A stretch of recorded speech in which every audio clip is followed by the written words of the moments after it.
Sorry, folks, there's a breaking development. There's something down on the field. I see that too. What is that? Looks like a koala or a dog or a... They're all out there right now. They're trying to catch it. They're having a real hard time. They've got trash cans. This guy's got no chance. I think they got it. Nope. Now he's gone and driving a cart. Uh-oh, watch out for the goal. Oh, oh, that thing is indestructible. So apparently a blue alien crashed the field.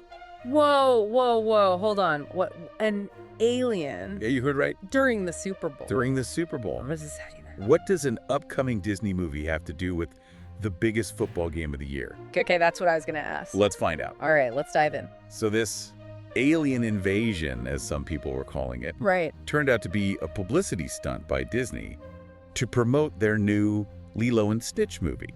Okay, that makes a lot more sense. I know, right? So this wasn't actually like an alien, it was Stitch. It was Stitch. The article that we're looking at mentions that Disney Studios released a short video showing Stitch causing a bit of playful chaos on the field. Ah, so they like pre-planned this whole thing. Yeah, it wasn't a commercial in the traditional sense, like yeah. we see during the Super Bowl, Mm-hmm. but it definitely got people talking. I bet it did. Sounds like it would be pretty effective. Yeah, and people on social media are going nuts for this. Really? Like, I'm seeing all these comments. Yeah. Some are calling it the best commercial of the game, even though it wasn't technically a commercial at all. Interesting. There was one that said, best commercial of the game, for sure. Can't wait for this. There's another one that said, we need more of Stitch just interrupting real-life events. That's funny. So it seems like Disney really hit a home run with this one. They definitely tapped into something. I think, more than just being a clever ad, it's really a brilliant marketing strategy. Okay, how so? Well, by staging this surprise appearance during the Super Bowl, I mean, talk about maximizing your reach. Absolutely. They've generated just massive buzz. Like, people are talking about this. And it creates this shareable content that's going viral online. Definitely. So it's like a ripple effect, you know? It keeps Lilo and Stitch in the conversation. Totally. Long after the Super Bowl is over. And you know what? This whole thing got me thinking. Yeah. This isn't the first time that Stitch has tried to sneak his way into the spotlight. Oh, that's right.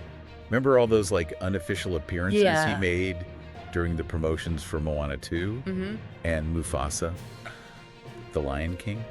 I'd forgotten about those. It's like he's on a mission to be, like, the ultimate Disney mascot. He's trying to take Mickey's spot. Right. He wants that crown. Uh-huh.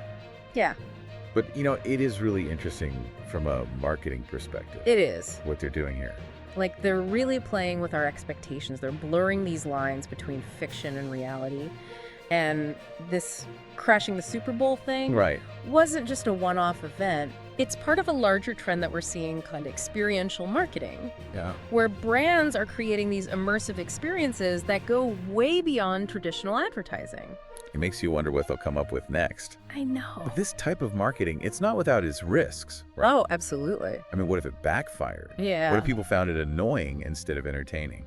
Like, it could have really gone the other way. Totally. It's a high-risk, high-reward situation for sure. Yeah. And they've obviously generated a ton of positive attention and excitement for this new movie. Right.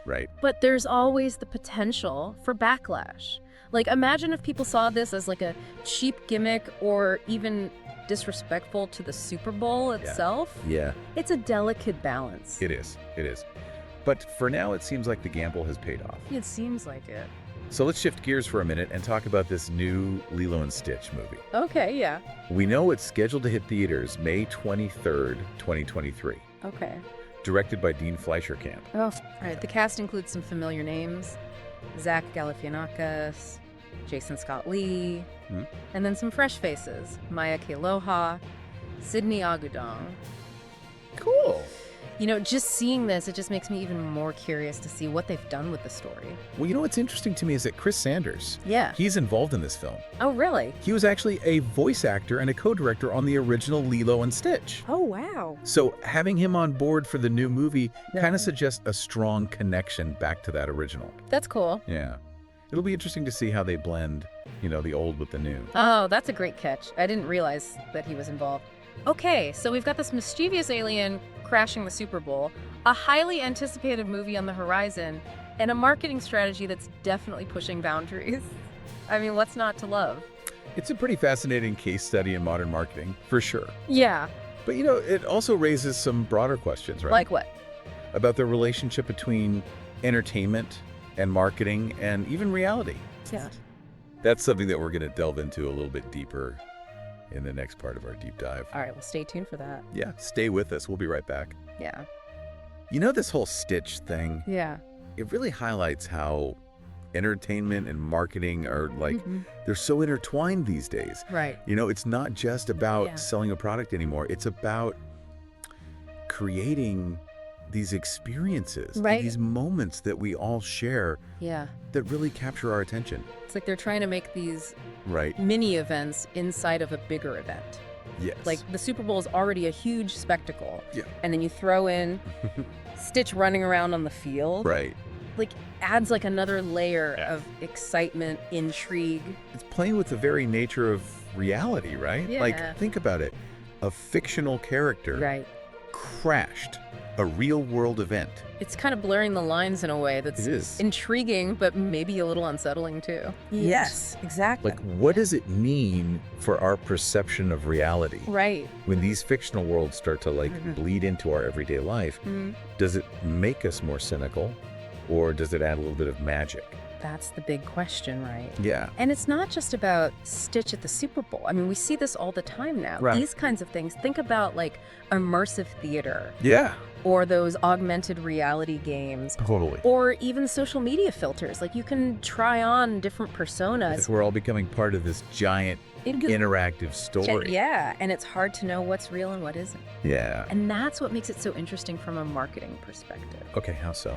Because when you can get that feeling of shared experience, you know, that feeling of being part of something bigger than yourself, that's when marketing really works. Right. It's when you create something that people remember. It's like they're trying to almost like hack our emotions. Exactly. Using fictional characters and stories to make us feel things in the real world. It's a powerful tool. Like any tool, though, it can be used for good or bad. Right. So we need to be aware of what's going on. Totally. You know, be a little bit more discerning about the messages that we're getting all the time. So it's not enough to just passively consume entertainment and advertising anymore. We need to be more critical. We need to ask questions. Ask questions. Think about why they're sending us these messages. Absolutely. Why they're doing these things. Be active participants. Don't just accept everything, you know, at face value. Right. You gotta dig a little deeper. Yeah. Question those assumptions and form your own opinions. It's a challenge, but it's also kind of exciting. It is. Like we're living in this crazy, evolving world of media. It's a dynamic time to be alive.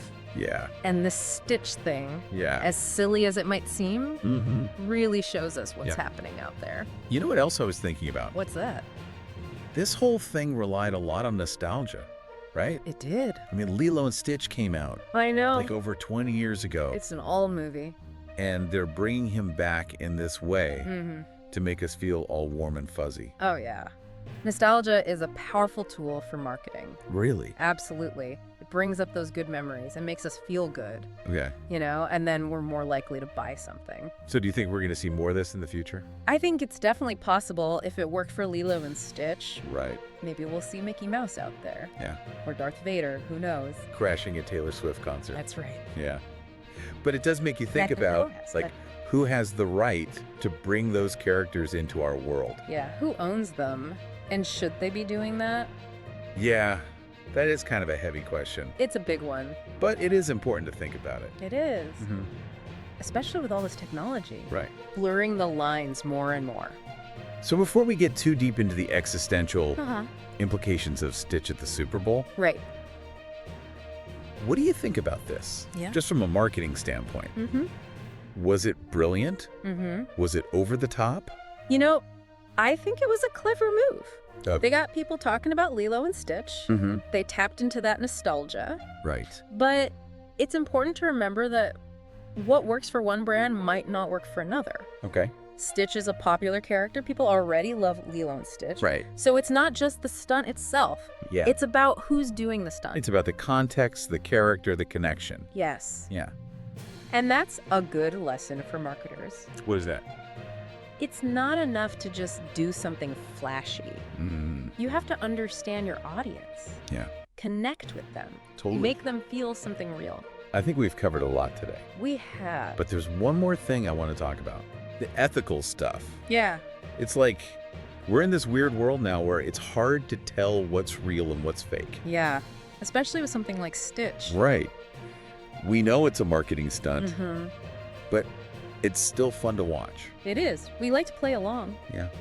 But is it okay for brands to do that? Right. What are the ethics of all of this? Exactly. Yeah. Like, where do we draw the line? Yeah. Is it okay for them to just use these big events for marketing? Right. Are they tricking people? Yeah. Are they messing with our emotions?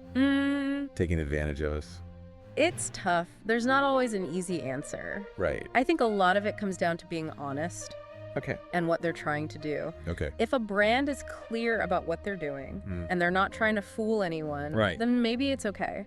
But- But if they're just trying to get us to buy something Yeah. and they don't care about us, Right. that's when it's a problem. So it's not really about the stunt itself. No. It's about why they're doing it and how they're doing it and being honest with us.